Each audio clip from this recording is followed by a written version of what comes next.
Maigsuon matud pa sa Panultihon 11 verse 8 nga mahilikay sa kasamok ang matarong apan dili ang dautan.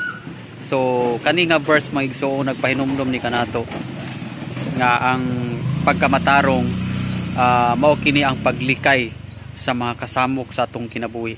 So kung magkinabuhi kita nga dautan sa tubangan sa Ginoo, dili ta makalikay sa kasamok. Diya sa Biblia, dunay perfect example niya na ang life ni Haring Saul.